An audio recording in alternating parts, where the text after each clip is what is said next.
Bismillahirrahmanirrahim. Assalamualaikum warahmatullahi wabarakatuh.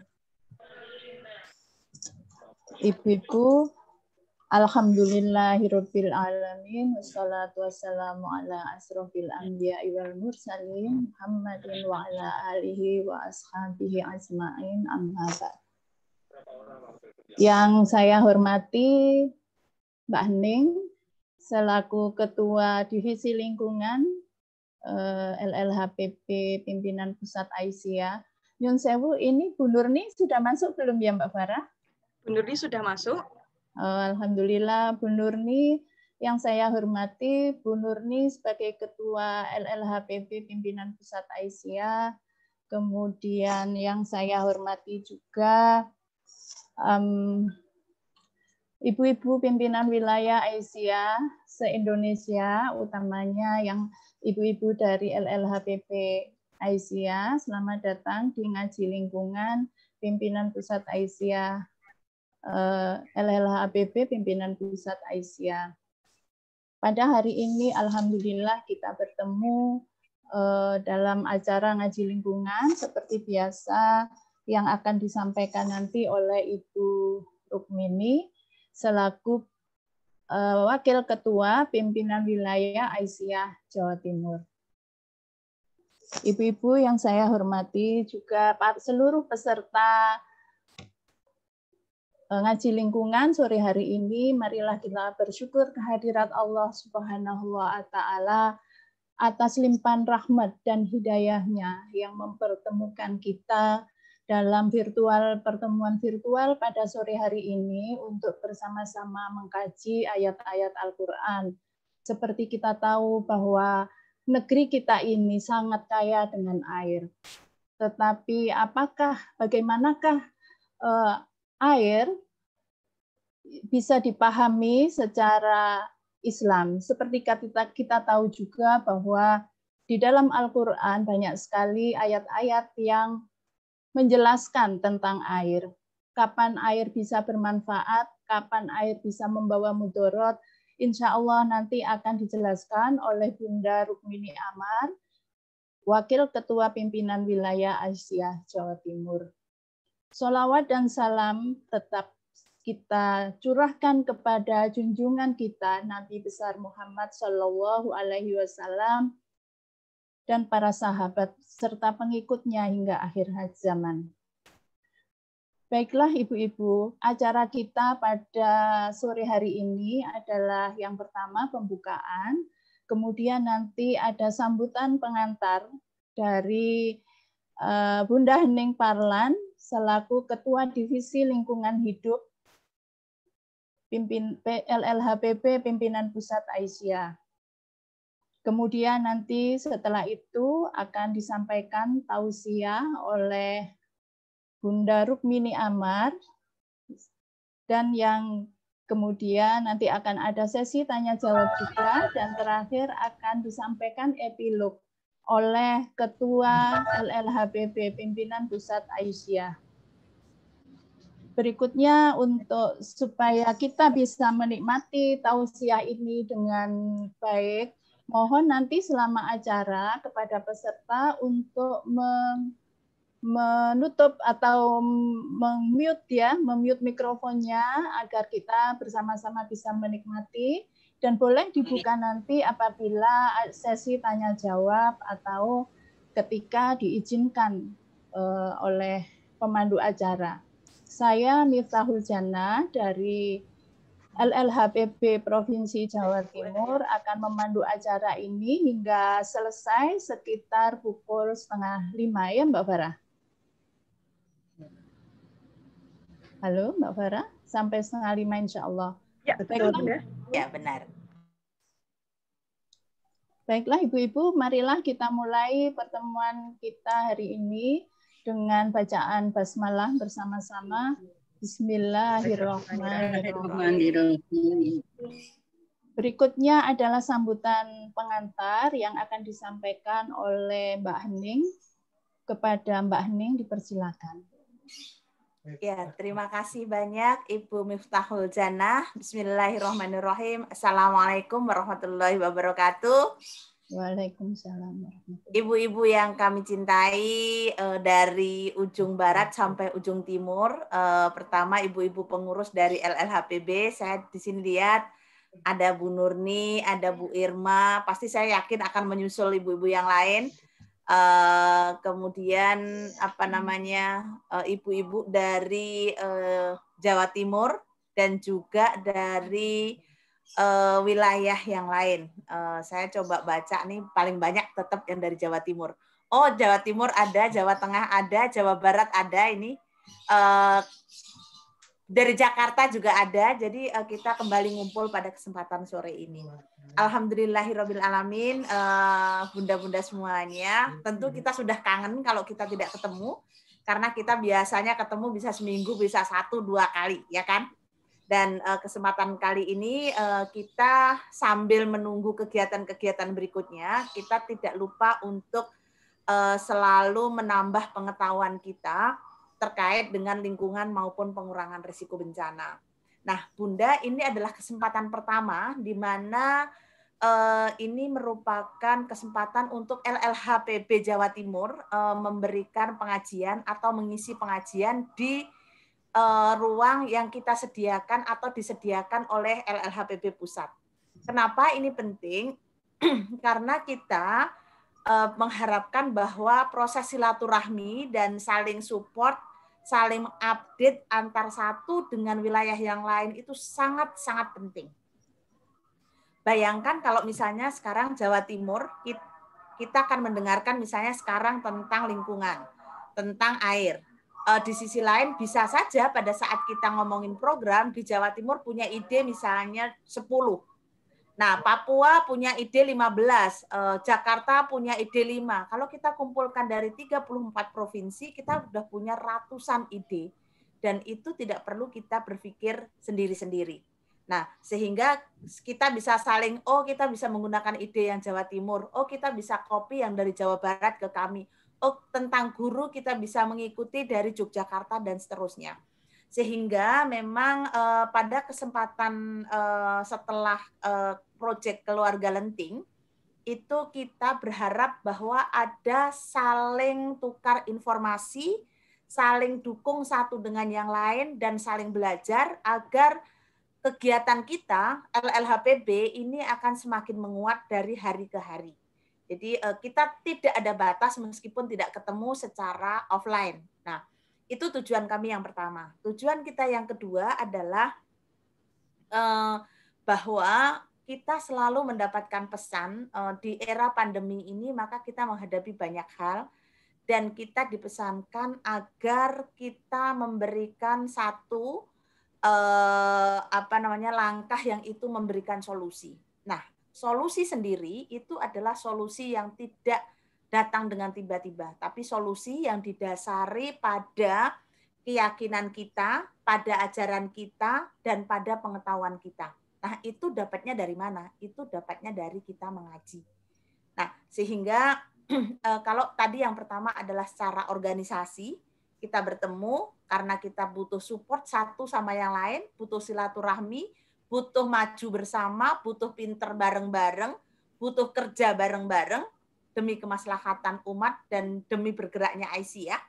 Maka yang kedua adalah kita membutuhkan satu ruang untuk mencari solusi. Nah, solusi ini datangnya adalah dari kita belajar bersama dengan ngaji. Karena solusinya sebagai orang Aisyah itu tidak datang hanya dari omongan.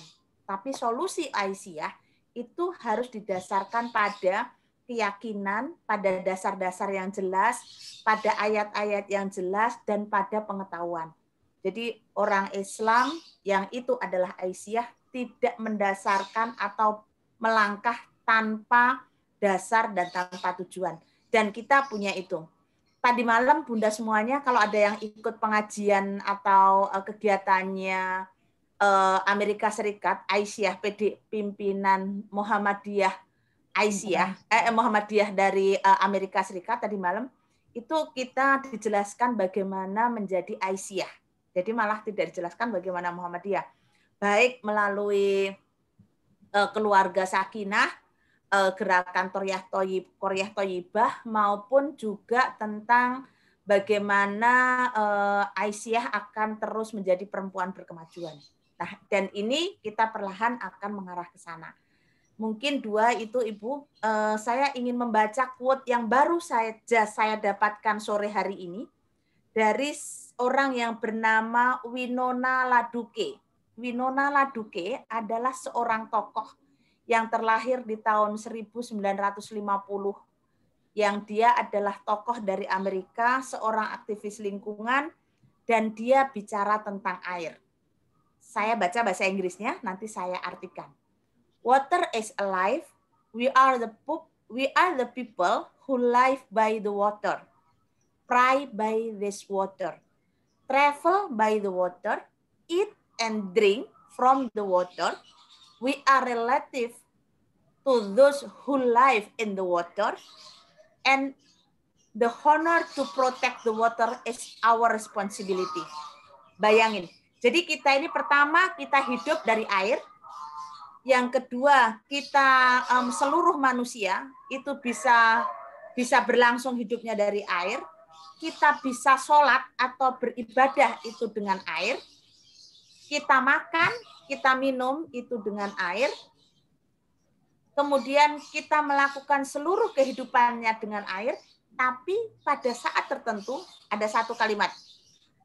To poison the water is slow, disrespect for creation. Jadi bisa juga bahwa ini menimbulkan racun bila tidak hati-hati. Oleh karena itu, maka air adalah tanggung jawab kita sebagai manusia. Nah, jadi kalau kita nanti akan ngaji tentang air, itu sangat pas di seluruh dunia. Air adalah universal, adalah isu yang sangat pas, dan kita akan menyimak apa yang disampaikan oleh ustazah kita sore ini. Bunda, mungkin itu saja yang saya sampaikan. Saya pesan sama Mbak Farah tadi, saya paling akan 5 menit, dan 2 pesan saya di depan. Moga-moga kita ingat. Saya tunggu bunda-bunda dari wilayah yang lain untuk 2 minggu yang akan datang.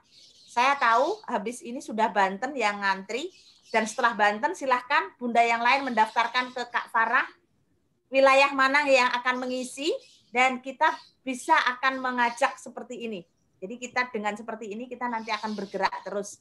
Moga-moga kita makin semangat ibu-ibu, sambil kita berdoa agar 2021 kita kembali punya kegiatan kelentingan keluarga di seluruh Indonesia. Mungkin itu aja yang saya sampaikan Kakak Farah dan ibu-ibu semuanya. Bu Nurni nanti akan menyampaikan closing. Bu Nurni adalah orang hebat yang tahu persis Al-Quran dan Al-Hadis. Ilmunya beda dengan saya. Jadi beliau yang akan menutup dengan closing itu nanti. Akhirnya mungkin itu yang saya sampaikan sedikit Ibu Miftahul Jannah. Terima kasih banyak, dan saya akan menyimak pengajian ini sampai akhir. Billahi taufiq wal hidayah. Assalamualaikum warahmatullahi wabarakatuh. Waalaikumsalam warahmatullahi wabarakatuh. Demikian sambutan pengantar dari Mbak Hening. Seperti biasa, Mbak Hening selalu memotivasi kita untuk selalu bersemangat. Yang pertama, kita harus sering-sering ketemu untuk membicarakan dan memberikan, yang kedua memberikan solusi tanpa mengesampingkan nilai-nilai keyakinan kita. Demikian Mbak Hening, terima kasih. Insya Allah nanti bunda-bunda termotivasi untuk bersama-sama menggerakkan. Seperti kita tahu kemarin kita sudah sukses dengan program Lenting, insya Allah nanti kita akan sukses dengan program-program lainnya yang bermanfaat untuk masyarakat dan umat. Demikian Bunda Hening telah disampaikan. Berikutnya adalah tausiah yang akan disampaikan oleh Ibu DRA Hajah Rukmini Amar. Kepada Bunda Rukmini, kami silakan. Monggo, Bu Rukmini. Assalamualaikum warahmatullahi wabarakatuh. Waalaikumsalam warahmatullahi wabarakatuh. Bisa suara saya? Bisa Bu, masuk? Jelas. Bismillahirrahmanirrahim. Alhamdulillahirabbil alamin, asyhadu an la ilaha illallah wahdahu la syarikalah wa asyhadu anna Muhammadan abduhu wa rasuluhu raditu billahi robba bil islami dina wa bi Muhammadin sallallahu alaihi wasallam nabiyya wa rasulah. Ibu-ibu yang bergabung pada sore hari ini, ya, majelis LLHB yang berkaitan dengan juga mungkin ada majelis lain yang ikut, ya, mudah-mudahan ini karena pimpinan pusat tentunya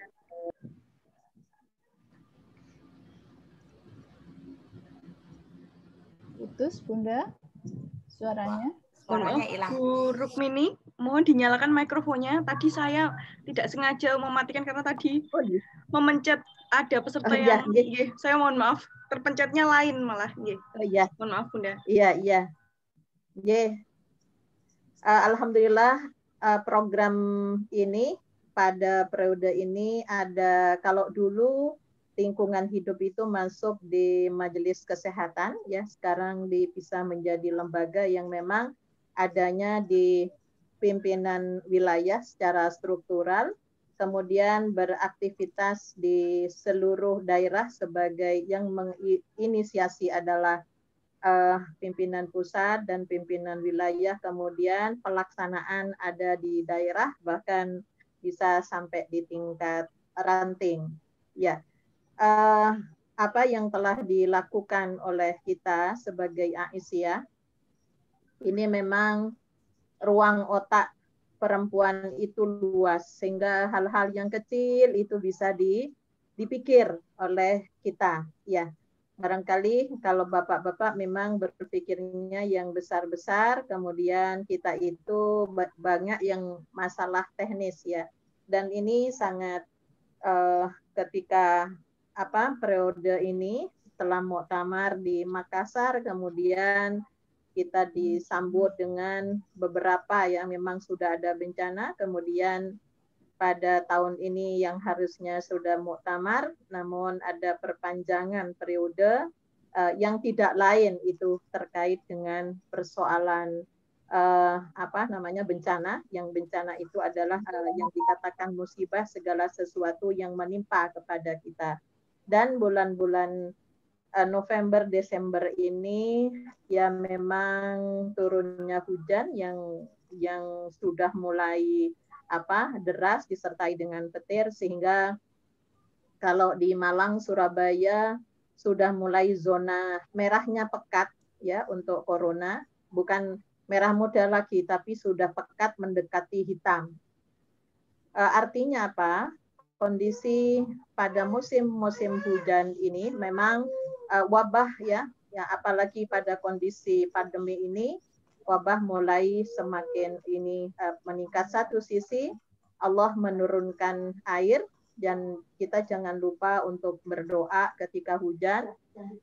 Saya sering nyampaikan ke lembaga kebudayaan, mari kita budayakan sebagai Aisyah ketika turun hujan kita biasa menyampaikan Allahumma shayyiban nafi'an. Ya Allah, semoga hujan ini membawa manfaat. Itu memang sepertinya sepele.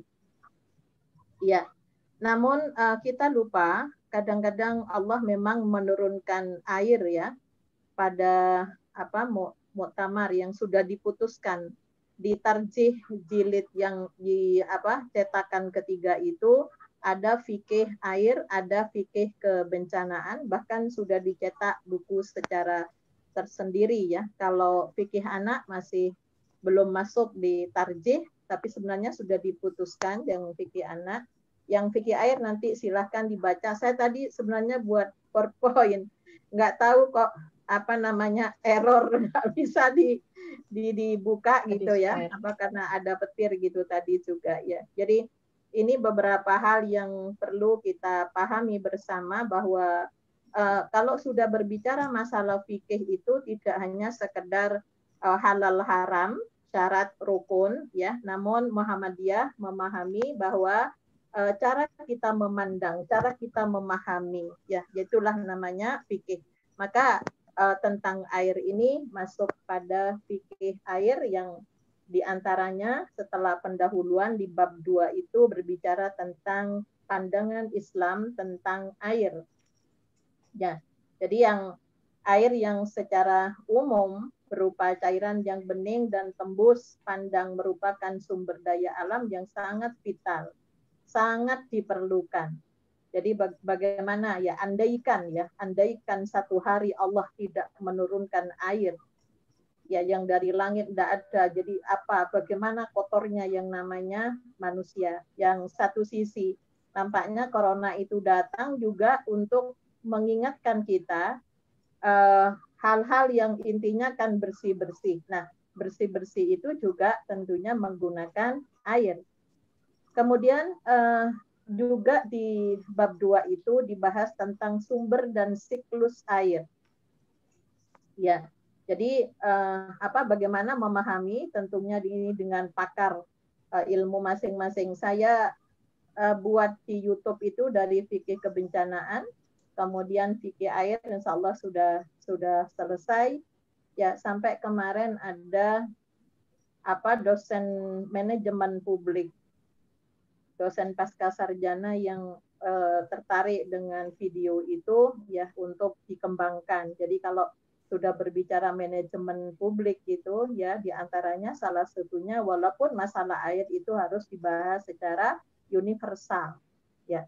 Nah, ini ada sumber dan siklus air ya, tapi kita lebih kepada pandangan Islam. Pengelompokan air dari sisi rasa, air secara fitrah dikelompokkan menjadi 2, ada tawar ya, furat yang dikatakan furat, dan asin yang disebut dengan ujad. Pada surat Fatir ayat 35, a'udzubillahi minasyaitonirrajim, potongan ayat, wa ma yastawil bahrani hadza adabun furatun sa'igun syarabuhu wa hadza milhun ujad. Ya, jadi tidak sama antara dua lautan, yang ini tawar segar sedap diminum dan yang lain asin lagi pahit ya. Jadi di satu lautan itu pun ya ada yang berbeda ya. Saya asli saya Madura. Jadi di salah satu di Kecamatan Sampang itu ada Camplong, itu ada air yang ada laut yang ada tawar dan ada asin. Jadi itu kalau kita nggak usah jauh-jauh ke luar negeri gitu ya. Jadi di Sampang itu ya ada ya. Jadi itulah kita yang harus kita syukuri. Kedua, yang ketiga, fungsi air. Jadi di fikih itu dibahas tentang fungsi air. Pertama, air itu sebagai sumber kehidupan asal mula dari segala makhluk hidup. Jadi segala sesuatu yang diciptakan oleh Allah itu ya itu dari air. Ya, jadi kemudian yang kedua, air berfungsi menjadi kebutuhan pokok makhluk hidup. Tanpa asupan air yang memadai, semua makhluk hidup akan mati dalam beberapa hari. Jadi ini sangat dibutuhkan sekali. Yang ketiga, air berfungsi sebagai sarana konservasi, pemeliharaan dan perlindungan tanah. Ya, jadi meningkatkan kualitas tanah. Makanya nanti bagaimana kita mempraktekkan di dalam air itu supaya kita berpikir tentang kehidupan pada generasi mendatang, jangan sampai mereka itu kehabisan air. Seperti di Gunung Kidul ya, mungkin Gunung Slamet juga ya kalau di Jawa Tengah itu, kalau di Jawa Timur itu beberapa daerah ya dari Trenggalek itu, tapi sekarang sudah alhamdulillah sudah ada upaya-upaya secara teknologi ya supaya juga ada sumber yang bisa mengalir ya. Kemudian air juga berfungsi sebagai penyucian dan kesehatan, sanitasi ya. Jadi wa yunazzilu 'alaikum minas sama'i ma'an liyutahhirakum bih. Untuk Allah menurunkan air dari hujan kepadamu untuk menyucikan kamu dengan hujan itu. Ya, jadi inilah maka ya kita sebenarnya didapat pelajaran dari corona itu. Kenapa? Karena selama ini ya itu kita tidak maksimal ya. Jadi bagaimana ya berwudu itu banyak dibuang-buang tapi tidak pada tingkat membasuh seperti apa yang ada di surat Al-Maidah. Ya, ayat 6 itu kan perintahnya adalah fagsilu, tapi banyak yang hanya disiram tapi tidak digosok ya. Kemudian air dalam volume yang besar seperti sungai laut berfungsi sebagai lahan transportasi bagi bahtera yang membawa apa yang berguna bagi manusia. Ini Al-Quran menyatakan seperti itu. Air dijadikan sebagai simbol. Jadi air menjadi simbol untuk surga. Ya, kalau kita lihat ya istilah-istilah yang disampaikan oleh Allah kaitannya dengan surga selalu ya. Jadi jannatun tajri min tahtihal anhar khalidina fiha abada gitu ya. Jadi sungai-sungai ya. Jadi konotasisinya surga itu dengan air itu apa itu makna yang tersirat sebenarnya ya. Kemudian air sebagai sarana produksi. Jadi berfungsi sebagai sarana produksi biomasa ya yang ada di dalam tanah yang berbentuk lengas. Maka nanti LLHBP itu apa yang harus dilakukan untuk menginisiasi kepada anggota terutama untuk menjadi contoh bagaimana air itu betul-betul bermanfaat. Jadi air memiliki fungsi energi ya, jadi mampu mengerjakan menggerakkan yang namanya PLTA listrik itu juga tidak bisa tanpa adanya bantuan dari air. Kemudian ada pola hubungan manusia dengan air itu ya. Bahkan Islam juga berbicara tentang pengelolaan air ya. Pengelolaan air di dalam Islam itu ya bagaimana ya, itu ada nilai dasar pengelolaan air. Di Muhammadiyah Aisyah kalau udah bisa bicara yang namanya dasar ya, jadi pada materi-materi fikih yang lain ya, pada Mukaddimah Anggaran Dasar 7 Pokok Pikiran itu juga diawali dengan hidup manusia berdasar tauhid. Jadi nilai dasar pengelolaan air itu yang pertama adalah tauhid, fondasi keimanan dan amal kebaikan dalam Islam. Nah, dari keimanan itu akan melahirkan orang yang tidak hemat air, orang-orang yang tidak peduli kepada air, berarti imannya tidak benar gitu lah. Jadi kenapa di fikih air itu menempatkan pada tauhid itu menjadi hal yang sangat penting ya. Jadi pengelolaan air dalam pandangan Islam itu yang pertama berdasar nilai dasar pengelolaan dasar itu tauhid, yang kedua kesyukuran kepada Allah. Ya, jadi bagaimana kita mensyukuri nikmat yang berupa ini, prakteknya nanti di lapangan itu bagaimana cara mensyukuri air supaya tidak terbuang begitu saja ya, ini juga diatur. Kemudian ada keadilan. Jadi keadilan di sini itu kadang-kadang banyak sekarang ya stakeholder yang punya kebijakan.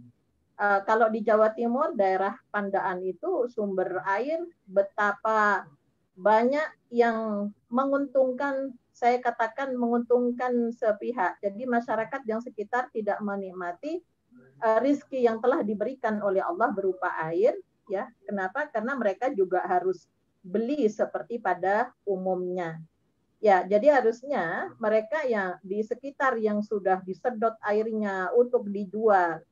Ya, jadi kenapa? Karena masyarakat termasuk Aisyah itu tidak dilibatkan. Ya, jadi kalau kita bicara civil society harusnya di dalam pengelolaan air itu antara pemerintah kemudian para pengusaha air dan masyarakat itu harusnya terlibat. Itu nanti pada pembahasan berikutnya. Kemudian moderasi dan keseimbangan. Ya, ada wasatiyah watawazun. Jadi moderat, jadi tengahan dalam rangka menghindari problem kelebihan air dan juga supaya tidak kekeringan. Maka di sini ada pengaturan. Jadi bagaimana Aisyah itu mendampingi. Jadi kalau ada advokasi itu juga mendampingi masyarakat yang sekitar. Ya, saya di daerah saya itu ada sumber. Sumber itu bagus sekali, tapi tanahnya itu milik seseorang. Ya, awalnya satu pedukuhan itu bergantung sekali dengan air yang sehat yang dari sumber itu. Kenapa? Karena kalau gali sumur itu kandungan kapurnya tinggi. Sehingga kemudian datanglah ya jadi pihak aparat yang dengan pemerintah dengan para pengusaha air itu ya yang swasta sepertinya kalau saya lihat akhirnya dijuallah dibeli dengan yang harga yang mahal. Nah, sekarang masyarakat sekitar itu harus mengeluarkan 500.000. Ya memang itu hak pribadi karena tanahnya milik perorangan. Hanya ketika tidak ada pendampingan gitu ya. Jadi harusnya kan ya yang harusnya ya bagaimana mereka itu bisa seimbang gitu ya. Jadi ini yang sering terjadi di lapangan seperti itu. Apa itu gas dan sebagainya kalau ke Madura di daerah Bangkalan itu ya, itu kan mereka gas di bor yang namanya diambil minyak tanahnya ada gasnya. Kemudian masyarakat sekitar ternyata ya jadi tidak layaklah hidup kok masih sekedar kita itu memberikan jadi pemahaman kepada masyarakat supaya bahkan saya sering kalau ketemu teman-teman yang mengelola air gitu ya. Jadi kan Muhammadiyah kan banyak juga yang punya sumur kalau di Malang itu ada Kimas ya, Mas Mansur diambil dari panti asuhan itu, kemudian sudah punya sumur sekarang di Lawang. Saya sering menyampaikan tolong pikirkan masyarakat sekitar, minimal mereka terlibat dalam membantu pekerjaannya itu. Jadi itu kalau ingin berkah, jadi tauhid kita harus digunakan. Allah memberikan jatah rizki kepada mereka itu di tempat itu, berarti Allah menitipkan kepada kita untuk menyampaikan amanah itu. Ya, jadi ini yang kemudian meninggalkan yang tidak bermanfaat. Ini nilai dasar yang kelima. Ya, jadi efisiensi dalam penggunaan air dapat dimaknai dengan menggunakan sumber air secara tepat. Ya, nanti kita ini kemudian kepedulian. Ya, jadi pengelolaan air harus diiringi dengan sifat kepedulian terhadap sesama manusia. Ya, jadi kaitannya dengan bagaimana kualitas sumber air itu pada tahapan berikutnya. Ya, mungkin kalau di kota-kota besar sudah susah mencari air yang layak untuk minum. Airnya sih ada, tapi sudah tercemar. Ya, jadi ini kaitannya dengan bahwa air adalah karunia Allah yang menjadi kebutuhan semua orang. Maka agama Islam mengajarkan bahwa orang memiliki sumber daya air juga harus turut memikirkan kebutuhan orang lain. Ya, sehingga apa yang dikatakan oleh Rasulullah yang 3 golongan yang tidak akan diajak bicara, tidak akan direken oleh Allah di hari kiamat adalah ya mereka yang pertama yang mempunyai kelebihan air ya di padang pasir ya dia punya ini tapi ya mencegah orang lain yang membutuhkannya. Jadi ini ya termasuk tidak ditoleh nanti oleh Allah di hari kiamat ya. Kemudian nanti yang berikutnya yang kaitannya dengan dual hadis yang terbitan yang ketiga itu sudah ada fikih air yang tentunya bekerja sama dengan majelis tabligh ya untuk menyampaikan ibu-ibu LLHBP ini bagaimana praktek di lapangan ini. Kemudian yang akan kita fokus kajian sore ini lebih kepada prinsip universal pengelolaan air. Ya, ini suatu yang menjadi tolak ukur menyusun regulasi dan membuat program real dalam pengelolaan air. Ya, jadi ada beberapa. Yang pertama keterlibatan publik. ya musyarakatul mujtama. Jadi semua elemen apa yang saya sampaikan tadi harusnya masyarakat dilibatkan. Ya, ketika sebagai pengguna, perencana atau pelaksana kebijakan terhadap air. Jadi tanpa melihat jenis kelamin laki-laki dan perempuan yang di pemerintah dari lintas sektor maupun masyarakat sipil harus terlibat memiliki concern tentang pengelolaan air itu bagaimana. Ya, yang ini ada dua hal. Apa yang permasalahan terkait dengan air yang dihadapi sekarang itu air ada mungkin bagi yang di Jakarta, yang di Surabaya, yang Sidoarjo itu pun itu juga pencemaran pada sumur-sumur nampaknya juga pada air pump itu kadang-kadang juga tidak bagus ya dibicarakan ya. Kemudian bagaimana cara melakukan pengelolaan air itu, karena pada surat Al-Maidah insya Allah sudah hafal semua itu sampai menjadi model gerakan ciri gerakan kita itu ta'awun sosial itu ya.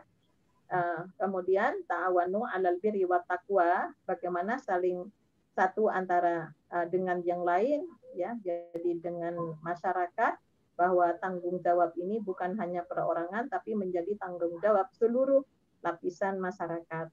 Kemudian yang kedua, penyusunan skala prioritas.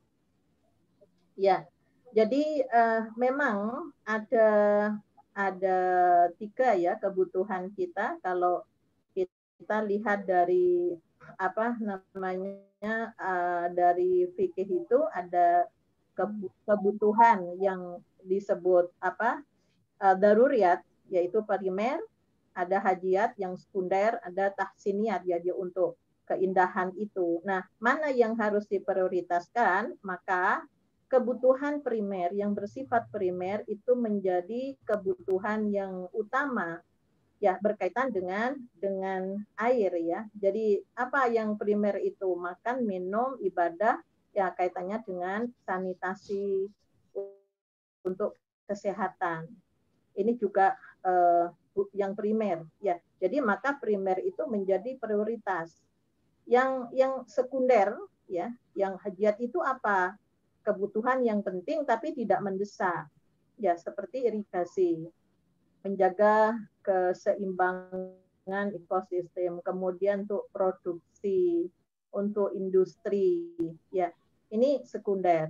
Ya, kemudian yang tahsiniat untuk kebagusan ya, yang taksir itu ya seperti butuh mencuci mobil, tapi kalau kebutuhan untuk yang sekunder lebih diutamakan maka mobilnya diserbet aja, tidak usah menggunakan air. Nah, inilah yang di dalam Islam itu sampai ada skala prioritas, membuat kolam renang misalnya, membuat danau buatan untuk tempat wisata ya, atau apalah hal-hal yang sekarang ini bahkan sekarang banyak orang menggunakan air itu ya, yang menggunakan air tawar itu untuk usaha ya ikan. Tapi ketika masyarakat sekitar itu masih membutuhkan untuk diminum dan dimakan, maka ini sebaiknya tidak usah diambilkan dari air sumur ya, barangkali nunggu tada hujan dan sebagainya. Nah, ini sangat detail di dalam Islam itu. Baik. Ya, bahwa Nabi Shallallahu Alaihi Wasallam dalam hadis Abu Dawud pernah bertanya, ya Rasul, satu ketika kami berada di atas laut itu kan, jadi hanya airnya cuma sedikit. Ya, jika kami berwudu maka kami akan kehausan. Apakah kami bisa berwudu dengan air laut? Ya, Rasulullah bersabda, air laut itu ya suci airnya dan mensucikan pada yang lain ya. Ini jadi dalam artian yang air yang tawar itu digunakan untuk diminum, bahkan berkaitan dengan ibadah itu pun ya, ketika misalnya di bencana-bencana alam, ketika ada bencana alam, mana yang harus didahulukan? Airnya ada tapi tidak sehat. Ya, airnya keruh, yang merah, yang reget ketika banjir dan sebagainya. Bagaimana? Ya sudah, persediaan air yang bagus itu cuma sedikit, mana yang didahulukan? Yang didahulukan adalah untuk dimakan dan diminum, maka berwudu menghilangkan najis, yaitu diganti ya dengan ada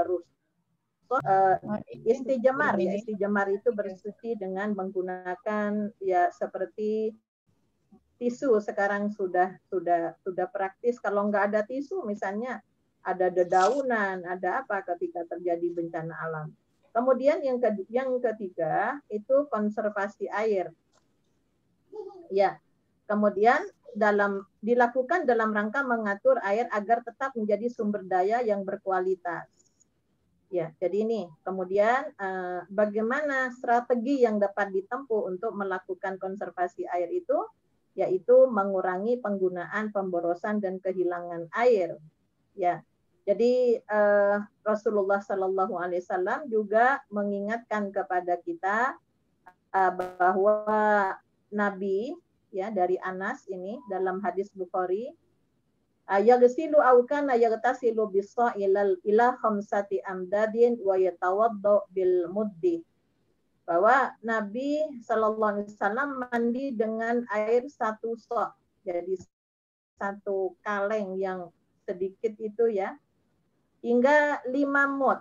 Ya, ini 5 ini. Jadi betul-betul digosok gitu ya. Dan berwudu dengan 1 mud. Jadi 1 gelas air itu, ya saya kalau ngisi kajian untuk ibu-ibu yang mau, bapak ibu yang mau umroh, yang mau haji. Jadi kalau tidak perlu pipis, misalnya ketika ketiduran, kemudian ini saya keluar angin atau enggak, ragu-ragu, maka berwudulah. Kan di situ kan ada air zam-zam, dengan 1 gelas aja bawa handuk ya, dikasih caranya, jadi mengusapnya ya, ngambil sedikit kemudian diusap ke mana, ke muka ya, jadi karena di tangan itu sedikit aja, insya Allah cukup itu ya. Bahkan saya ke pesantren anak saya di pesantren dua-duanya, kemudian saya sering melihat karena dikasih ini ya, kemudian saya usul ke direktur pesantren. Saya kalau pas ke sana itu saya untuk silaturahmi menyampaikan beberapa masukan. Coba jangan dikasih bak air, ya gunakan shower yang di samping higiennya juga akan terjaga. Yang kedua itu tidak buang air.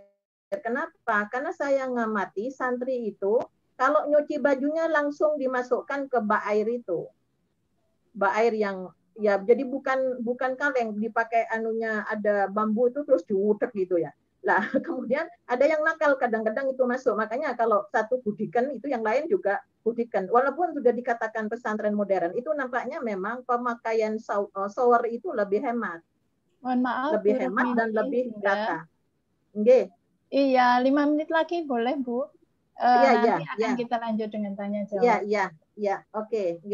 Ya, jadi ini hal-hal yang barangkali yang LLHBA itu untuk LLHBP untuk melakukan tindak dakwahnya bersama Majelis Tabligh agar supaya tidak boros, proteksi dari polusi atau pencemaran. Nah, ini bagaimana buang sampah. Ya, misalnya ya pemukiman industri, kemudian pertanian, peternakan itu juga akan membawa pada mau nggak mau di kota besar itu akan tercemar. Saya di RT itu mengusulkan ya, tolong jangan di aspal ya, dikasih aja paving sehingga air itu masih bisa masuk. Dan untuk penanaman air. Nah, ini ibu-ibu juga perlu aktif ya yang di PKK supaya kita berdakwah bisa masuk gitu ya. Jadi bahkan kalau kita bisa di RT itu kan langsung berhadapan, ranting itu yang berhadapan dengan masyarakat. Regulasi kepemilikan air ya, jadi jadi memang ada yang memang miliknya sendiri, privasi ya, ini saya sumur buat sendiri di dalam gitu ya, itu kita nggak boleh ngambil, itu kan berarti kan punyanya orang, kalau mau butuh ya izin. Nah kalau sudah dibuat di luar, orang-orang dulu buat sumur dipakai satu kampung, itu berarti kan bisa digunakan secara bersama. hanya untuk kebutuhan ini halalnya itu untuk diminum dan dimakan. Nah, kalau mereka untuk mengairi irigasinya, sawahnya itu nggak boleh karena itu ada di tanahnya orang lain. Kemudian pendistribusian air, ya ini Indonesia 6% dari seluruh air tawar yang ada di dunia. Ya, luar biasa. Allah memberikan 2/3 lautan pada negeri kita. Nah, untuk itulah ibu-ibu sekalian, mari kita memulai menginisiasi bagaimana caranya ini berhemat. Ketika sudah turun hujan, buatlah lubang-lubang di sekitar rumah. Ya, ini Rasulullah itu berkaitan dengan penanaman pohon di hutan. Ya, kalau kita nggak punya, ya pohon lah adalah, walaupun untuk perintingan ya, bahwa ketahanan hidup bukan hanya ketahanan pangan ya. Saya punya video yang kaitannya dengan keluarga penyanggah ya. Jadi bagaimana di ranting saya, ibu-ibu itu minimal sayur itu nggak beli, walaupun ibu nggak butuh itu, tapi mereka minimal bisa berbagi pada yang lain yang tidak bisa membelinya. Sehingga selama ini ya, mulai pandemi 8 bulan ya Bu ya, 8 bulan. Insya Allah kalau mau ngejus stroberi itu nggak usah beli, jadi bisa metik di balkon di atas itu juga sudah bisa di ini. Aduh, aku kepingin membagi ke tetangga, kepingin buat jus ya supaya daya tahannya itu kan bagus stroberi dengan sirsat itu ya. Jadi bisa dengan metik sendiri itu ada kebanggaan ya. Jadi Aisyah ya, di ibu-ibu Aisyah itu sering difoto oleh PKKBU untuk laporan, ya monggo saya ada yang ditanam di luar, yang keluar tuh ini kalau sudah keluar monggo diambil siapa yang membutuhkan. Nah, inilah cara kita mendekati masyarakat itu ya, kalau kita punya sesuatu lah yang lengkap ya, jadi tanaman-tanaman minimal untuk yang bisa ya, yang bibit yang banyak kemudian diberikan kepada yang lain yang membutuhkan. Ini bagian daripada dakwah kita. Jadi lingkungan kita itu bagaimana menjadi lingkungan yang hijau. Ya, rumah saya ya kalau dilihat ya memang tanam apa saja tumbuh. Tapi ketika saya coba di Madura pun ya, saya coba dengan ibu-ibu saya yang ada di Madura, ternyata ya juga bisa kok tumbuh kalau mau ada bagaimana perempuan itu juga bisa berpikir untuk hal-hal yang ke depan ya, untuk generasi ke depan ya. Jadi mungkin ini yang dapat saya sampaikan berkaitan dengan hadis-hadis itu banyak sekali, bahwa Islam itu tidak hanya mengajari sholat, urusan air pun, karena air itu kan ada 4 ya, mustakmal, mutlak, yang suci dan mensucikan, mustakmal yang sudah digunakan. Ya kalau misalnya menyampaikan, kalau saya ya ceramah itu, tolonglah kalau pipis itu ke kloset, sehingga air yang di got yang dari habis dipakai untuk mandi itu kan kategorinya mustakmal, masih bisa toh dipakai untuk nyiram kembang misalnya ketika di musim kemarau. Ya, itu jadi alirannya ini tersendiri. Itu masalah, ini memang lembaga kebudayaan juga harus bersinergi. Jadi budaya di mana tidak pipis sembarangan, nah tidak buang sampah-sampah yang merusak kepada bumi ya. Kemudian juga tidak buang sampah yang merusak air sungai yang asalnya bening itu jadi tidak bagus. Nah, itu makanya pendekatan tauhid itu menjadi pembahasan yang awal yang berkaitan dengan nilai dasar daripada air itu sendiri. Jadi untuk lentingan itu walaupun di daerah perkotaan Surabaya, Jakarta ya, katakan Malang itu dikatakan sebagai Tayyika, insya Allah kita bisa kok masih menanam sekarang. Mau nanam apa itu, jadi bagaimana di sekitar kita itu ya tumbuh. Jadi kalaupun kita bisa beli ya, tapi bagaimana kita bisa berbagi. Kadang-kadang tak kasihkan sama yang jualan tuh loh Bu. Yang jualan itu kan mereka kulaan bayam, sampean kulaan bayam, ini kalau ambilan nanti dijual. Dijual dia kan dapat uang. Kita nggak bisa ngasih uang, tapi bisa untuk jualannya mereka itu bisa kita memberi. Nah, ini hal-hal yang teknis, yang ibu-ibu yang memang dikasih oleh Allah ruang otak yang cukup luas untuk berpikir hal-hal yang kecil tapi manfaatnya besar. Ya, begitu saya kembalikan ke moderator. Ya. Terima kasih Bunda Rukmini atas tausiahnya. Saya akhiri dulu. Oh ya, Assalamualaikum warahmatullahi wabarakatuh. Iya. Waalaikumsalam warahmatullahi wabarakatuh. Terima kasih pembahasan yang sangat menarik, bagaimana memanfaatkan air, fungsi-fungsi air, bagaimana mengelolanya, bagaimana memanfaatkan air yang sesuai dengan tuntunan agama. Ibu-ibu para peserta Zoom pada sore hari ini, Bunda Rukmini ini juga sudah memproduksi banyak sekali YouTube tentang fikih, baik fikih agama, fikih kebencanaan, fikih air, dan fikih lingkungan. Monggo bisa dicari nanti di YouTube. Beliau juga pengajar mata kuliah di pakar kedokteran dan keperawatan Islam di Fakultas Kedokteran dan Fikes UMM. Beliau juga konselor agama dan keluarga. Demikian pembahasan yang menarik dari Bunda Rukmini, dan saya yakin sebetulnya masih banyak sekali yang bisa disampaikan oleh beliau mengelaborasi ayat-ayat Al-Quran terkait dengan air. Selanjutnya kepada bunda-bunda kami persilahkan apabila ada pertanyaan, bisa raise hand atau bisa menulis di dalam kolom chat. Baik, saya mulai dulu, barangkali ada pertanyaan untuk bunda-bunda yang ingin bertanya melalui raise hand. Yang pertama, Ibu Mazia Amalia dari PWA Banten. Bunda Rukmini bisa langsung ya? Halo Bunda. Ya, Bu Miftahul, kalau misalnya ada 2 atau 3, mungkin lebih baik 2 atau 3 pertanyaan sekaligus. Ya, yang sudah raise hand ada 2, Bunda. Jadi yang pertama mungkin disampaikan dulu dari Bu Mazia, kemudian dilanjut dengan Bu Nur Laila. Begitu ya Ibu-Ibu? Ya Ibu. Ya, monggo Bu Mazia dulu menyampaikan pertanyaannya. Ya, terima kasih. Assalamualaikum warahmatullahi wabarakatuh. Waalaikumsalam. Saya Lia, Ibu dari PWA Banten.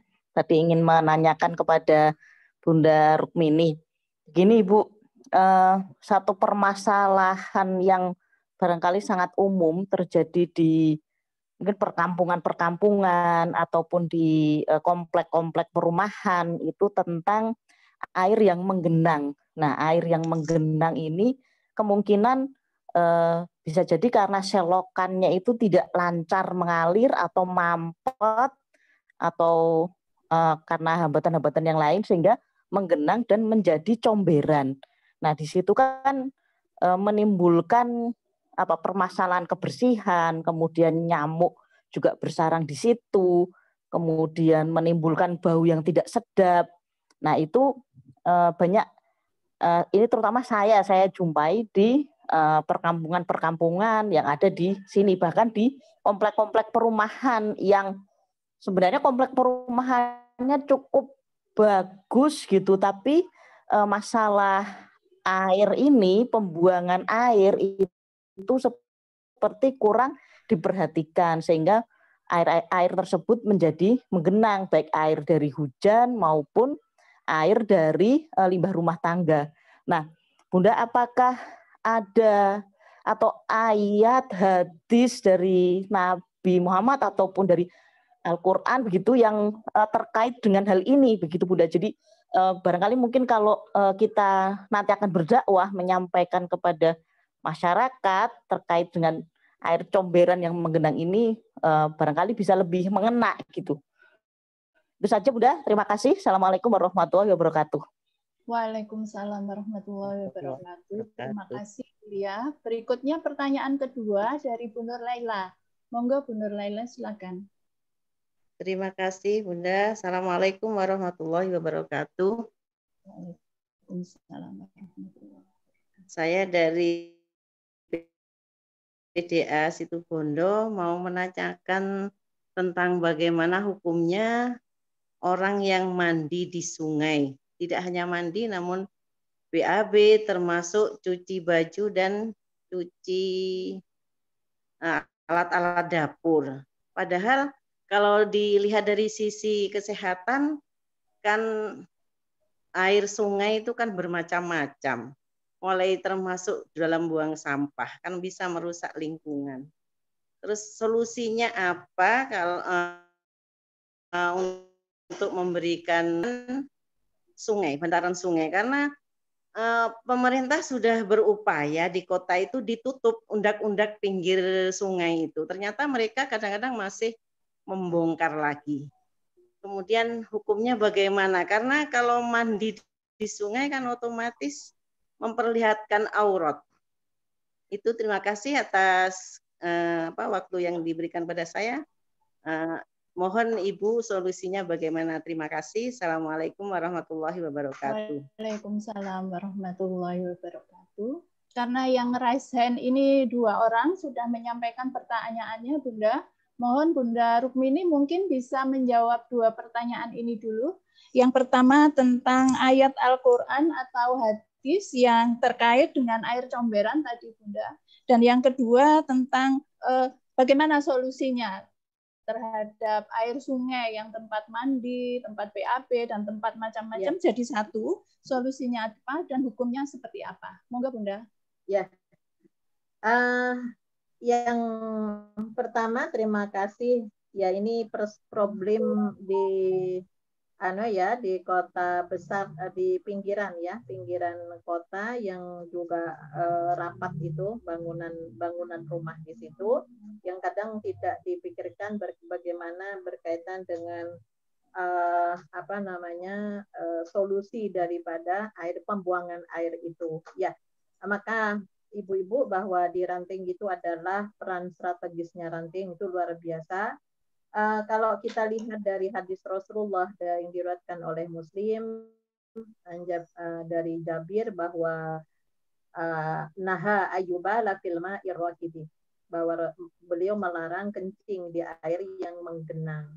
Jadi kalau sudah selokan itu kan itu sudah jadi mampet kemudian buangan dari pora-pora dan sebagainya itu menjadi satu, otomatis akan mendatangkan wabah juga yang ketika tergenang di situ juga banyak sekali ini dampaknya kepada kesehatan, kepada lingkungan ya tentunya. Yang di sekitar itu tentunya nggak nyaman kan tinggal, hanya lama-lama ya sudah menjadi biasa, seperti orang kena corona sudah nggak merasakan baunya, sudah peka terhadap itu ya. Ini yang menjadi persoalan ya, kemudian dialirkan ke sebuah sungai yang ditutup itu, kadang-kadang tiba-tiba ditutup itu baunya luar biasa memang ya. Jadi pada surat Al-Baqarah itu ayat 222 yang innallaha yuhibbut tawwabina wa yuhibbul mutatahhirin. Jadi Allah itu suka yang suci, yang bersih juga ya. Kemudian ada takutlah ya dalam hadis Abu Daud, takutlah terhadap 3 perkara ya. Yang pertama adalah al-baraza fil mawaridi wa qari'ati tariqi wa dhilli.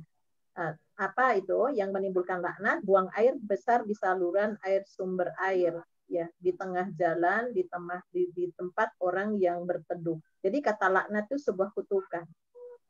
Ya kenapa? Karena manusia itu bukan lagi ya binatang gitu ya. Maka ini mumpung ingat ibu-ibu, karena ini bagian dari lingkungan. Hampir ya, sudah mayoritas lah, 95%.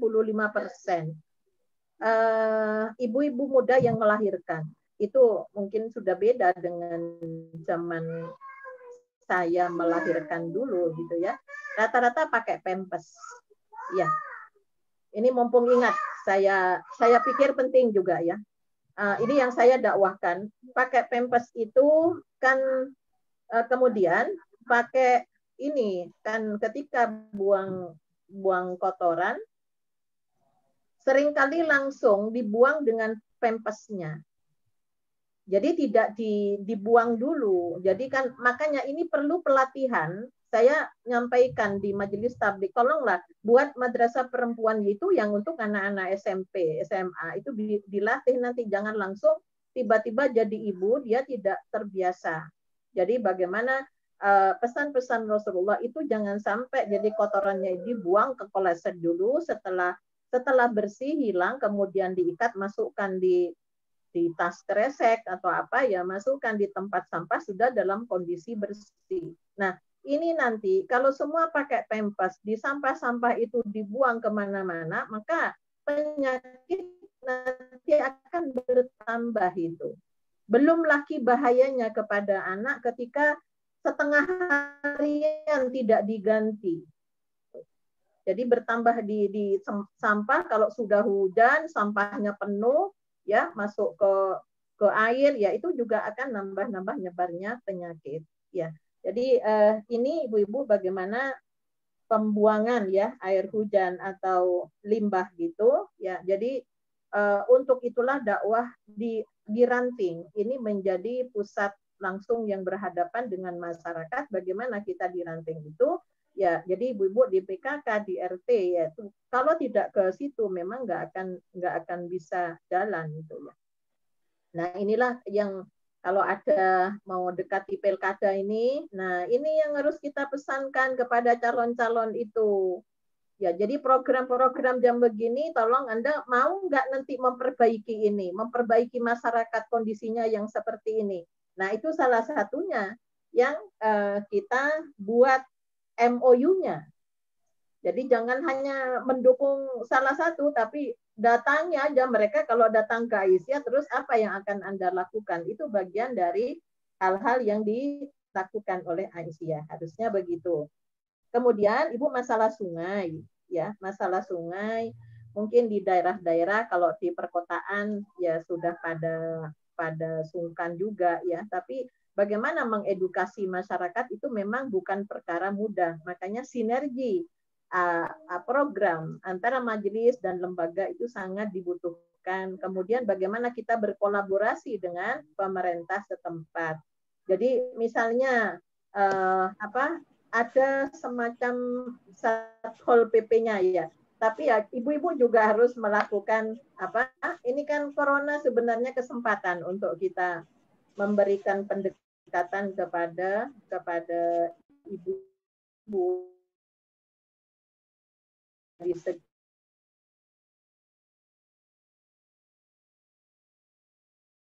sehat itu. Sungai itu kan untuk irigasi sebenarnya. Sudah lagi air sumur nggak ada ya. Jadi bagaimana dibuatkan sumur-sumur itu loh mungkin Ibu ya. Jadi bagaimana buat air untuk satu sumur yang bisa satu RT misalnya ya, supaya mereka tidak lagi ke sungai ya. Jadi karena kebiasaan itu merubah kebiasaan, makanya lagu kebiasaan itu anunya Aisyah itu sangat penting itu ya. Jadi yang sudah dilupakan itu kebiasaan itu ya, terus ya kita harus membiasakannya. Jadi memang bukan tidak semudah membalik telapak tangan. Jadi bagaimana mengedukasi masyarakat, bagaimana kita bisa mencari solusi, berkolaborasi dengan pemerintah untuk melakukan hal-hal yang berkaitan dengan apa yang diharapkan di Muhammadiyah, di fikih air itu salah satunya itu. Ya, jadi pendekatan. Jadi makanya kalau ada baksos itu nggak hanya baksos, ada isian. Ya, saya pernah ke Surabaya itu, yang dekat laut itu. Ibu nanti ke sini lagi ngisi. Ya, saya ngisi ke sini lagi kalau di sini nggak ada sampah-sampah lagi di depannya. Kalau masih banyak sampah saya nggak ke sini lagi. Itu salah satunya guyonan pada mereka. Itu kan mereka dengan pendekatan ya komunikasi yang bagus ya. Terus juga jangan lupa untuk didoakan ya Ibu ya, supaya mereka itu gampang masuknya kalau kita kasih masukan yang berkaitan dengan kepentingan orang banyak. Ya, mudah-mudahan bisa melakukan sinergi. Ya. Terima kasih Bunda. Ini ada satu pertanyaan di forum chat, tapi mungkin sudah sebagian terjawab oleh Bunda tadi. Dari Bunda Ari Yuliati, mohon pencerahan Bunda bagaimana membagikan edukasi dengan mengelaborasi pada hadis riwayat atau Al-Quran terkait masalah kurangnya kesadaran masyarakat tentang lingkungan. Masih banyak penduduk selalu mengarah pada kualitas air yang buruk di masyarakat, terutama pada sumber daya air yang seharusnya menjadi sumber mata pencarian. Terima kasih. Iya. Sama ya Bunda, mungkin dengan yang tadi bisa. Sama, ya enggak. Satu air yang menjadi satu sisi menjadi sumber mata pencaharian. Ya. Artinya memang banyak sekarang yang Bu yang sudah dibuat ya air kemasan itu sendiri juga harus dijaga ya. Sebenarnya kalau sumurnya airnya itu sehat kan lebih bagus yang direbus itu kan Bu, kan itu kan lebih sehat sebenarnya.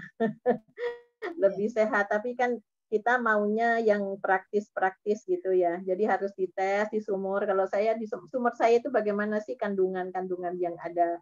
Jadi kalau misalnya bagus, ya alhamdulillah setelah ditanami banyak pohon, kalau di tetangga itu ada kadang kuning ya. Jadi mungkin salurannya dulu bekas buangannya apa juga kita nggak tahu. Di rumah saya kok alhamdulillah kok enggak bagus Bu ya, karena bagus ya mending kemudian dibuat apa namanya untuk minum apa itu ya jadi yang dari yang sehat ya.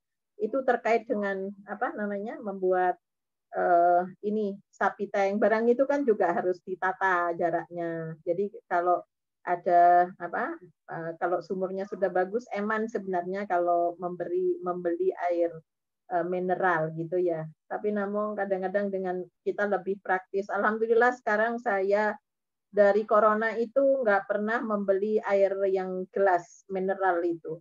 Jadi kalau ada tamu saya buatkan yang rempah. Kalau di Jogja itu ada uwuh ya, wedang uwuh. Ya, itu kembali ke apa? Kok disukui ini rempah. Ya, tapi ketika diolah itu kan lebih bagus. Memang kita jadinya kora-kora gitu ya. Itu salah satu karena limbahnya plastiknya itu kalau nggak bisa ngolah itu kan akan jadi problem dengan sendirinya. Nah, untuk itulah maka satu sisi memang kita butuh ya untuk berusaha mendapatkan tambahan yang layak tentunya dalam masalah ekonomi. Tapi tadi prinsip dasar yang tauhid harus mikir ya. Jadi mikir Allah itu ini dari mana sumber air? Oh kalau di Jawa Timur itu dari Pandaan. Oh kalau di Jawa Barat itu dari mana di sini? Nah kita lihat dengan pemerintah harus mendiskusikan bagaimana masyarakat sekitar itu kecipratan itu loh Bu ya. Jadi karena Allah itu memberikan rezeki kemudian diamanahkan kepada pengelola ya. Jadi itu yang kasihan kadang kalau kepala daerahnya yang tidak tahu. Itulah ya ini corona itu jadi pelajaran kalau menurut saya untuk kita itu selama ini yang banyak hal yang tidak bersih dari sisi harta perolehan, kemudian sudah tidak melihat kepada kebutuhan orang yang lebih memerlukan, bahkan Rasulullah itu pernah kok ngasih air ya susu yang dikasih oleh Anas, kemudian di sebelahnya itu ada Abu Bakar sahabatnya, sebelah kirinya Rasulullah memberikan sama yang orang Badui itu. Umar langsung bertanya, kenapa kok nggak diberikan sama Abu Bakar? Dia lebih membutuhkan. Nah inilah sikap tauhid itu yang menjadi membedakan satu sama lain. Kita nggak dilarang. Ya memang kan air ada kan berserikat ya, kalau di undang-undang itu kan manusia itu berserikat dengan 3 hal itu ya, ada rumput, ada air, kemudian api kan. Ya harusnya, makanya saya kan nggak boleh jual air kalau lihat seperti itu, tapi kan biaya. Nah, itu kesana kembali ke biaya pengolahan itu. Ya, air gas itu juga demikian. Ya. Ya, iya, begitu Ibu. terima kasih Bunda, luar biasa dan materinya menarik Bu Mbak Ning. Ini mungkin bisa dilanjut Mbak Ning dengan program-program NLHPP, utamanya mengenai air. Bunda Rukmini juga sudah menerbitkan beberapa buku, jadi mungkin itu bisa dielaborasi lebih dalam oleh LLHPP. Demikian Ibu-ibu, materi kita pada hari ini. Ya, kita membahas air dengan pendekatan Islam, bagaimana air begitu bermanfaat, dan bagaimana kita sebaiknya mulai membudayakan. Mungkin kita sudah tahu, tapi kadang-kadang lupa berdoa ketika hujan turun. Seperti tadi disampaikan oleh Bunda Rukmini, kita mulai Allahumma shayban nafi'ah, sehingga air hujan yang turun itu akan menjadi manfaat bagi kita. Selanjutnya ini karena waktunya sudah melebihi ini, menarik Bu. Tapi ini saya yakin Bunda Rukmini masih punya banyak sekali yang masih disimpan, belum bisa dikeluarkan karena keterbatasan waktu. Berikutnya adalah closing statement, epilog dari Bunda Nurni selaku Ketua LLHPP Pimpinan Pusat Aisyah. Kepada Bunda Nurni Akma kami persilahkan. Monggo Bunda. Itu masih di mute Mbak Farah. Mute-nya dibuka dulu Bunda Nurni. Suaranya dibuka dulu Bunda. Saya sudah coba buka dari Bunda sini. Nurni suaranya mute-nya dibuka dulu. Bisa kah Kakak Farah? Nggak bisa, harus dari Bunda Nurni yang membuka mikrofon. Bunda Nurni mute-nya tolong dibuka dulu. Itu yang warna merah, yang diklik 2 kali nanti bisa. Yang ada di komputer. Di komputer ada mikrofonnya itu Bunda. Yang ada mikrofonnya Bu Nurni itu dipencet 2 kali. Diklik.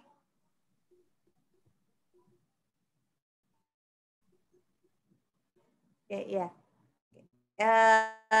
Ya, terima kasih. Kita sambil menunggu Bu Nurni, ibu-ibu sekalian. Pertama terima kasih Bunda Rukmini Amar, sungkem dari kami. Luar biasa pengetahuannya untuk hari ini. Oke, ya minta tolong Bang. Ya, oke. Monggo Bunda. Ya, sudah sekarang. Assalamualaikum warahmatullahi wabarakatuh. Waalaikumsalam warahmatullahi wabarakatuh. Bunda Nurni, mohon maaf, suaranya kecil sekali. Bunda mohon bisa mendekat. Ya, Bunda mendekat ke laptop atau ke HP-nya. Ya. Assalamualaikum warahmatullahi wabarakatuh. Waalaikumsalam. Alhamdulillahirabbil alamin. Wassalatu wassalamu ala khatamil anbiya'i wal mursalin wa ala alihi washabbihi ajmain. Amma ba'du. Puji syukur kehadirat Ilahi Rabbi bahwa kita pada hari ini dapat menyelenggarakan ngaji lingkungan. Dan alhamdulillah materinya sangat hebat sekali. Saya ucapkan selamat kepada Ibu Rukmini dan Ibu telah mempunyai buku-buku yang banyak. Mudah-mudahan nanti kita juga bisa mendapatkannya. Salawat dan salam kepada Rasulullah Shallallahu Alaihi Wasallam beserta keluarga sahabatnya, dan mudah-mudahan shalawat dan salam tercurah kepada kita sekalian sebagai pengikutnya yang setia. Jadi air adalah pangkal dari kehidupan manusia. Seluruh makhluk di muka bumi ini membutuhkan air. Tidak ada satu pun makhluk di bumi ini yang tidak membutuhkan air. Sedangkan air yang tersedia buat kita tidaklah terlalu banyak dibandingkan dengan air laut. Maka pada kesempatan yang baik ini, mari kita jadikan perilaku ramah air. Jadi bukan hanya perilaku ramah lingkungan, kita menggiatkan kembali atau mencanangkan perilaku ramah air. Karena setelah kita mendengarkan dari apa yang disampaikan Bu Rukmini, mohon maaf, suaranya kecil sekali. Mohon Bunda bisa mendekat lagi. Ya, mendekat lagi Bunda. Coba dites dulu suaranya. Halo. Oke, sudah lebih baik. Terima kasih. Jadi kita perlu mengadakan gerakan perilaku ramah air. Dan ini artinya kita juga membawa mereka untuk amar ma'ruf nahi munkar. Jadi kalau bagaimana caranya menjaga air dan mengusahakan supaya air itu tidak tercemar adalah wajib buat seluruh orang muslim. Dan apabila mereka mencemari air atau membuang sampah sembarangan, itu adalah suatu perbuatan mungkar atau diharamkan. Jadi ibu-ibu sekalian yang kami hormati, sebenarnya dunia sekarang sedang krisis air. Jangankan dunia, Indonesia juga sekarang ini, sebelum beberapa bulan yang lalu di NTB di mana-mana orang membeli air atau mengambil air dari tempat yang jauh. Dan sebenarnya undang-undang di negara kita, Undang-Undang Nomor 33, bahwa tanah, air, dan segala isinya yang di dalamnya adalah milik negara dan diperuntukkan untuk kesejahteraan masyarakat sebaik-baiknya.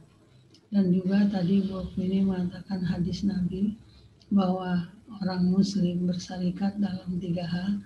1 air, 2 api, 3 adalah padang rumput. Jadi itu adalah milik bersama. Nah, kita sekarang ini dihadapkan dengan banyaknya perusahaan-perusahaan air yang mengambil air rakyat tanpa memberikan manfaat kepada mereka sedikit pun. Maka kita dari Aisyah hendaknya bisa memberikan teguran atau bagaimana caranya sehingga apa yang dimiliki oleh masyarakat itu mereka juga dapat merasakannya. Saya kira inilah, dan saya sangat senang sekali dengan acara seperti ini. Kita bertambah ilmu pengetahuan dan Aisyah kaya dengan ilmuwan-ilmuwan yang saya juga kaget tadi mendengarkannya, dan mudah-mudahan ini tidak sekali saja, jadi kita tawarkan ke wilayah-wilayah. Ternyata banyak mutiara-mutiara yang belum kita ketahui. Terima kasih kepada rekan-rekan semua dari LHPB, PB Aisyah.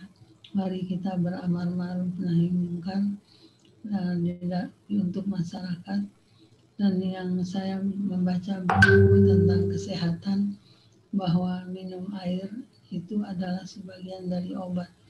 Jadi sebenarnya orang stroke, sakit darah tinggi, atau jantung adalah karena kekeringan.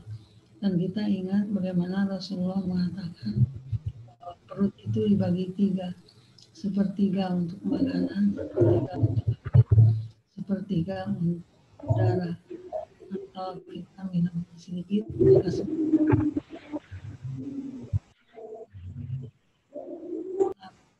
dan mudah-mudahan 2 minggu lagi kita ketemu lagi dengan penampilan ibu-ibu dan pengetahuan yang sangat baik sekali dan berguna untuk kehidupan berbangsa dan bernegara.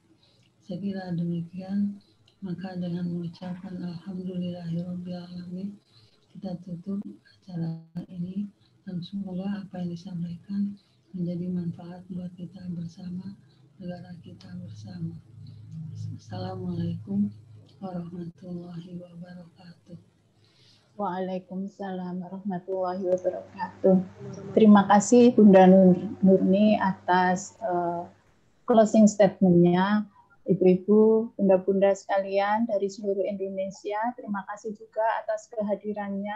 Alhamdulillah banyak sekali ilmu yang kita peroleh sore ini. Mudah-mudahan di saat-saat ke depan akan banyak ilmu-ilmu lain yang akan dapat kita petik. Terima kasih untuk LLHPB, Pimpinan Pusat Aisyah yang telah memfasilitasi terselenggaranya ngaji lingkungan ini. Insya Allah membawa manfaat dan memberi inspirasi kepada seluruh pimpinan wilayah se-Indonesia, khususnya LLHPB, untuk berkolaborasi dengan majelis atau lembaga lain di dalam mengembangkan dan pengelolaan lingkungan. Dari saya mohon maaf yang sebesar-besarnya apabila dalam penyampaian ini ada yang kurang berkenan. Demikian, nasrum minallah wa fathun qarib. Assalamualaikum warahmatullahi wabarakatuh. Waalaikumsalam warahmatullahi wabarakatuh. Nanti dari Jakarta. Terima kasih Bunda-Bunda sekalian. Kita berfoto bersama, mohon izin tidak meninggalkan tempat dulu. Mohon Bunda-Bunda sekalian bisa menyalakan videonya. Kami akan mengambil foto bersama. Silakan Bunda-Bunda yang belum menyalakan videonya, bisa dinyalakan. Kita akan berfoto bersama. Baik, kita tunggu sesaat lagi. Ini dari berbagai wilayah ya. Tadi ada dari Lampung juga saya lihat. Ini dari Kalimantan Utara. Kemudian ada dari mana lagi ini? Dari pengurus LHBPPP. Ada Jogja, ada Tulung Agung. Wah, Kalimantan Timur, Kaltim, Jakarta, ya. Jawa Barat. Widya. Ya. Baik, siap. Bunda-bunda sekalian, saya mohon izin mengambil foto. Bunda-bunda bisa mengambil juga dari HP maupun laptopnya ya. Dipaskan di tengah posisinya. Oke, sudah siap? Baik, dalam hitungan ketiga. 1, 2, 3. Oke, saya save dulu. Baik, ini ada 3 slide. Berikutnya slide kedua. Oke, sudah siap? 1, 2, 3. Oke, sip. Berikutnya di slide ketiga. 1, 2, 3. Oke, sudah semua. Terima kasih kepada Bu Rukmini, Bu Ana, kemudian Bunda Nurni, dan Bunda-Bunda sekalian yang sudah hadir ngaji lingkungan sore ini. Ngaji lingkungan ini sudah kita rekam, nanti akan kita upload di YouTube channel LHBP Aisyah Indonesia untuk bisa ditonton ulang. Dari kami, panitia, mohon maaf apabila ada kekurangan. Terima kasih. Mari kita tutup dengan doa kafaratul majlis. Bismillahirrahmanirrahim. Terima kasih semuanya. Terima kasih, luar biasa. Jauh mudah-mudahan semuanya sehat-sehat selalu. Assalamualaikum. Mbak Nurni ya, sudah sehat. Waalaikumsalam. Bunda-bunda Jawa Timur, terima kasih banyak. Sampai ketemu lagi 2 minggu yang akan datang. Halo, Mbak Miftahul, matur nuwun. Halo, apa kabar? Alhamdulillah baik. Ayo Bandung. Dan live ya ibu-ibu sekalian. Assalamualaikum. Waalaikumsalam warahmatullahi wabarakatuh. Terima kasih Bunda sudah hadir ngaji. Ya, Mbak. Sehat 2 selalu. minggu yang akan datang kalau tidak salah Banten. Banten ya. Ya, kita tunggu Banten akan tema apa. Iya. Ya, saya izin untuk menutup lagi. Ya, terima kasih semuanya Bunda-bunda. Assalamualaikum. Tetap semangat berkolaborasi, pasti kita bisa. Asik. Terima kasih Mbak Ning. Sami-sami Bunda. Semangat.